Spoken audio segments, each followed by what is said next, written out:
Hey everybody, my name is Paul with OuterBanksThisWeek.com, reporting from Ramp 2 here at Coquina Beach Access. It is Memorial Day weekend on the Outer Banks. Busy as can be, but gorgeous as can be as well. It's sunny and currently 81 degrees. The weather for the week ahead looks similar. We should see highs in the mid-80s and sun for the most part, though they are calling for a storm Friday night into Saturday morning. There are a ton of events happening on the Outer Banks this week. One of them's happening now in Nags Head at Foxy Flamingo. It's a Memorial Day sidewalk sale. Next Tuesday, tomorrow at Outer Banks Brewing Station, it's a White Trash Beer Bash. Then Friday at New York Pizza Pub, local favorite Kind Collectives puts on a big show. And then Saturday, a couple of major events happening. One in downtown Manio, it's the annual Dare Day Festival. And then lastly, at Ocracoke Village, Saturday night, it's a laser light show and concert. You won't want to miss that. There's a lot more happening on the Outer Banks this week.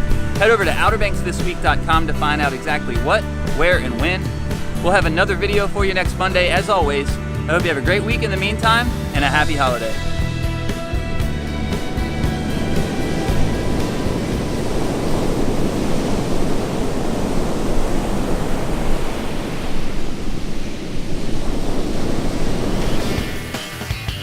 OuterBanksThisWeek.com.